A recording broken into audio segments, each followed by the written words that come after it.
पश्चिम बंगाल में शाम 5 बजे तक का वोटिंग परसेंटेज सामने आ चुका है 89.99 जो हमने फर्स्ट फेज में 93% प्लस वोटिंग देखी, शाम 5 बजे तक 89.99% है। कोई बड़ी बात नहीं है कि फर्स्ट फेज का जो वोटर टर्नआउट रहा उसी के इक्वल सेकंड फेज का भी वोटर टर्नआउट देखने को मिलेगा 89.99। दक्षिण 24 परगना में 89.57 शाम के 5 बजे तक का आंकड़ा है। नादिया में शाम 5 बजे तक 90.28% की वोटिंग अभी तक हो चुकी है और इसके साथ ही पूर्व वर्धमान जिले में सबसे ज्यादा 92.46% वोटिंग शाम 5 बजे तक की आई है। जाहिर है कि आंकड़ा रिवाइज होगा 6 बजे तक के बाद कितना वोटर टर्नआउट रहा उसकी क्लैरिटी मिलेगी, लेकिन लगभग 90% को टच कर रहा है पश्चिम बंगाल में। हावड़ा में भी एक बड़ा नंबर है, हुगली में 90.34% शाम 5 बजे तक की वोटिंग देखने को मिली है।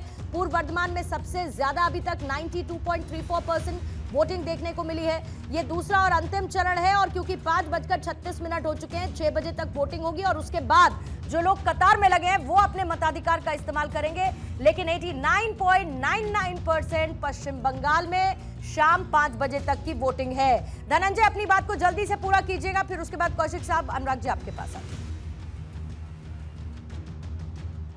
जिसे मैं बता रहा था पूर्णिमा, महिलाओं का जो सिंपैथी है बीजेपी की तरफ से, मुझे जो लगता है ग्राउंड रिपोर्ट मैंने देखा, क्योंकि महिलाएं खुल के बोलती है और चाहती है कि मैंने हर सरकार को देखा 15 साल, तो अब क्यों नहीं मैं परिवर्तन की बात करूं, क्यों नहीं मुझे सुरक्षा की बात करूं, जो मुझे नौकरी दे सके।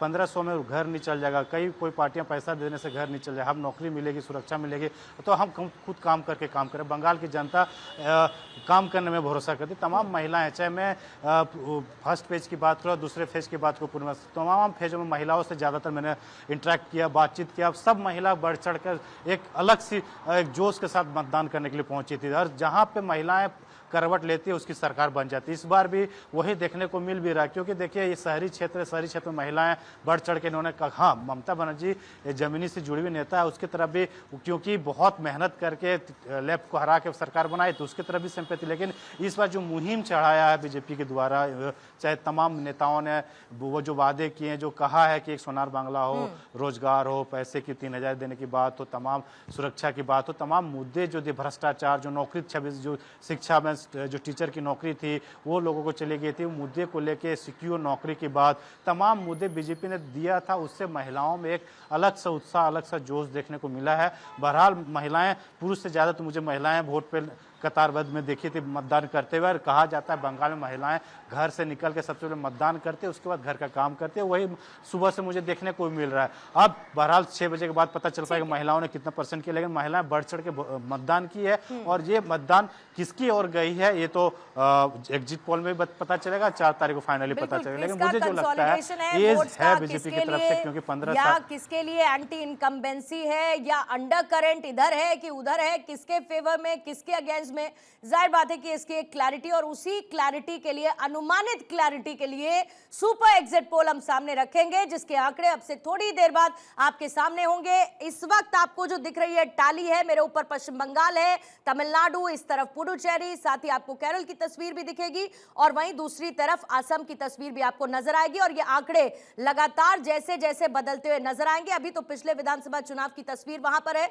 और उसके बाद आज जब सुपर एग्जिट पोल आएगा तो नंबर्स स्विच होते रहेंगे, फ्लिप होते रहेंगे, तो आपको एक संभावित तस्वीर निकलकर सामने आएगी। विश्वेंद्र कुमार भी हमारे साथ मौजूद है, वरिष्ठ पत्रकार के तौर पर। विश्वेंद्र कुमार साहब, ममता बनर्जी कह रही हैं कि बंगाल में बीजेपी हार रही है और हम 2/3 बहुमत से सरकार बना रहे हैं।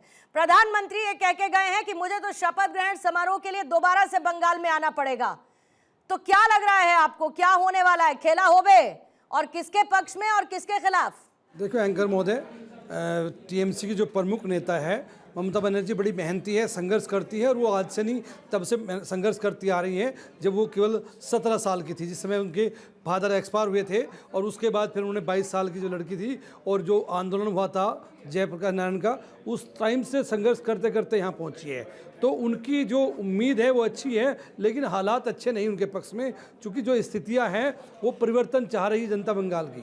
वो चाहती है कि इस समय हमें जो भय जैसा माहौल रहता है 5 साल वो ख़त्म हो, भय से जो ज़िंदगी हमारा जीवन कट रहा है वो भय से हम बाहर आ जाए। और जो भ्रष्टाचार हो रहा है, भ्रष्टाचार के कारण से कई नेता जो मंत्री भी हैं उनमें वो जेल में भी हैं, तो वो उनकी वजह से बदनामी है और भ्रष्टाचार के जो हालात है उससे जनता को न्याय नहीं मिल रहा है, उसकी वजह से परिवर्तन चाहती है जनता। और जो घुसपैठिया है, घुसपैठियों के कारण से भी वहाँ की स्थानीय जनता ये चाहती है कि भाई वो हम दुखी हैं, हमारा जो हक है सरकार द्वारा जो हमें योजनाएं मिलती हैं वो हमारी बट जाती हो, बटनी नहीं चाहिए।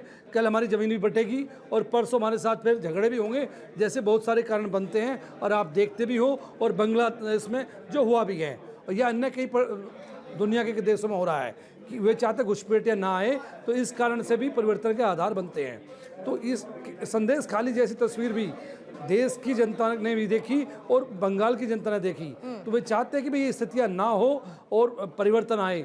वो ये भी चाहते हैं कि भाई जो मेडिकल छात्रा थी, जो बहुत बड़ा कांड हुआ था, पहले बलात्कार फिर हत्या, और उस समय टीएमसी की प्रमुख नेता ममता बनर्जी का जो रोल रहा था वो अच्छा नहीं माना जाता था, तो वो उस स्थिति में चाहते परिवर्तन हो।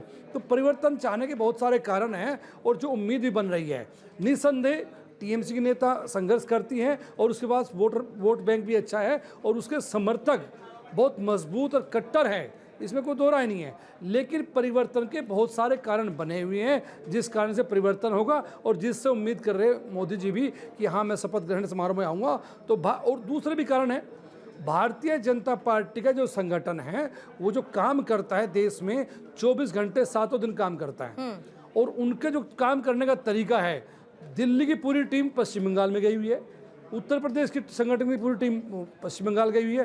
तो जो टीम है और वहाँ जाकर के काम करते हैं भारतीय जनता पार्टी के संगठन के लोग, वो भी काम अच्छा करते हैं और वास्तविक करते ही है अच्छा, इसमें कोई संदेह नहीं है। जिस प्रकार से आज भारतीय जनता पार्टी देश के पटल पर तो है ही, केंद्र में सत्ता में है ही और लगातार जीतती आ रही है, उसका बहुत बड़ा कारण है संगठन का काम करना, और उसमें उसकी भी बड़ी मजबूती है। वो उसकी वजह से आरएसएस की वजह से, आरएसएस जो कार्य करती है देश के लिए, या यूं कहे आरएसएस के माध्यम से देश सेवा जो होती है, परिवार को छोड़कर आरएस के लोग देश को परिवार मानते हैं। और डिटेल में आपसे विश्वेन जी समझूंगी कि कैसे संगठन का विस्तार बीजेपी ने किया 2021 में, कैसे एक एक्सपेंशन नजर आया जहां से एक उम्मीद पैदा हुई, फिर उसके बाद लगातार मेहनत हुई, कैसे जमीनी स्तर पर लोगों तक वो एक नैरेटिव स्टैब्लिश किया गया जहां लोग शायद मन बना पाए कि हमें बीजेपी को वोट देना है। मैं आती हूँ आपके पास, लेकिन उससे पहले एक बार पूजा के पास चलते हैं। भवानीपुर में इस वक्त वो मौजूद है और पूजा हम सब जानते हैं कि कैसे नंदीग्राम और नंदीग्राम से सबक लेके दीदी पहुंची भवानीपुर, और भवानीपुर में सबसे इंपॉर्टेंट एक तरफ जहां माइनॉरिटी और विमेन कंसोलिडेशन का एक इंपैक्ट पड़ता है, लेकिन इसका एक सिंबॉलिक असर देखने को मिलेगा। भवानीपुर ना सीट सिर्फ एक सीट के लिहाज से देखी जानी चाहिए, बल्कि सीएम फेस ऑफ के तौर पर देखी जानी चाहिए। अब ममता बनर्जी जो पैदल मार्च भी करती हैं, जो शेरनी की तरह दहाड़ती भी हैं, दूसरी तरफ बीजेपी की एक अपनी स्ट्रैटेजी है, एक अंडर करंट बीजेपी स्टैब्लिश करने में शायद संभवतः सफल हो पाई है, नतीजों के दिन पता चलेगा। लेकिन अभी वोटिंग परसेंटेज बहुत हाई है और महिलाओं का vote number of vote percentage बहुत ज्यादा बढ़ा है। क्या महसूस जब आपने महिलाओं से बात की, क्या कुछ बता पा रही थी वो, या अपने मन में बात रखी, वोट किया, बटन दबाया और चुपचाप चली गई कि अब तो नतीजे का इंतजार?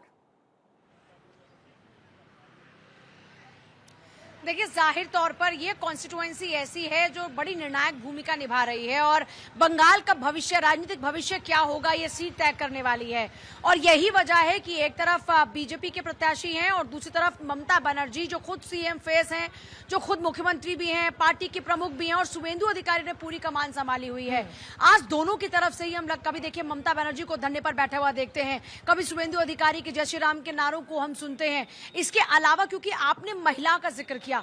तो हम जब महिलाओं से, हमने क्योंकि लगभग 4 से 5 कॉन्स्टिट्यूएंसीज थी जिनको आज कवर किया और लगातार अलग अलग पोलिंग बूथ पर उनके पहुंचे और लोगों से बातचीत की कोशिश की, लोग कह नहीं रहे हैं। लोगों के कहने की एक ही जुबान है कि ईवीएम का बटन दबाना है, और यही वजह है कि हम देख रहे हैं कि जो वोटिंग प्रतिशत है वो लगातार बढ़ता जा रहा है। और अभी तक जो वोटिंग टर्नआउट है उससे ये माना जा रहा है कि पहले चरण की तरह इस चरण में भी लोग 90% का यह आंकड़ा पार करेंगे। इसमें 2-3 फैक्टर्स है जो लोग खुद बता रहे हैं। लोगों का कहना यह है कि एक तो एसआईआर के बाद में जो बाहरी लोग थे या जो लोग यहाँ पर नहीं रहते थे उन लोगों का सफाया हो चुका है, और ऐसे में जो जनरली जो लोग वोट किया करते थे, हम एक महिला ने ये बात बताई। तो आप सोचिए, यहाँ की महिला हमें ये बता रही थी कि यहाँ पर हमें थोड़ा सा कैलकुलेशन को समझना होगा। तो यहाँ पर जो उनकी राजनीतिक समझ है और वो कितनी मंझी हुई है, हम इस बात को समझ सकते हैं। उन्होंने हमें कहा कि आपको यहाँ कैलकुलेशन को समझना होगा कि लोग तो अब भी उतने ही वोट कर रहे हैं, लेकिन ये बढ़ने की जो चांसेस है उसका एक बड़ा रीजन ये कि एसआईआर के बाद में जो जनरली वोटर यहाँ पर हैं वो अपना वोट कास्ट कर पा रहे हैं। दूसरा, एसआईआर के बाद में ही लोग जो अभी तक नहीं आया करते थे वो आ रहे हैं और इस कारण से वो अपना वोट कास्ट कर रहे हैं। अब बात है महिलाओं की भूमिका की, तो देखिए पूरे देश में अगर हम देखें और चुनावी राज्यों के नतीजों को उठाकर देखें तो महिलाओं की सक्रिय भूमिका रही है, और यही वजह रही कि दोनों ही पार्टीज ने, चाहे बीजेपी हो चाहे टीएमसी हो, दोनों ने ही महिलाओं को लुभाने की कोशिश की। लेकिन यहाँ की जो महिलाएं हैं उनकी सोच बड़ी स्पष्ट है। कुछ मानती हैं कि सब ठीक है और कुछ ये मानती है कि उनको बदलाव की जरूरत है। और अब ये पिक्चर थोड़ी देर में साफ होनी शुरू होगी जब एग्जिट पोल्स आने शुरू होंगे, और 4 तारीख को एकदम एग्जैक्टली नतीजे बताएंगे कि क्या पिक्चर रही, लोगों ने क्या सोचा, किस आधार पर वोट किया। लेकिन एग्जिट पोल के बाद भी हम और बेहतर तरीके से आपको बता पाएंगे कि महिलाओं के मन की बात क्या थी और क्या क्या ऑब्जर्व किया।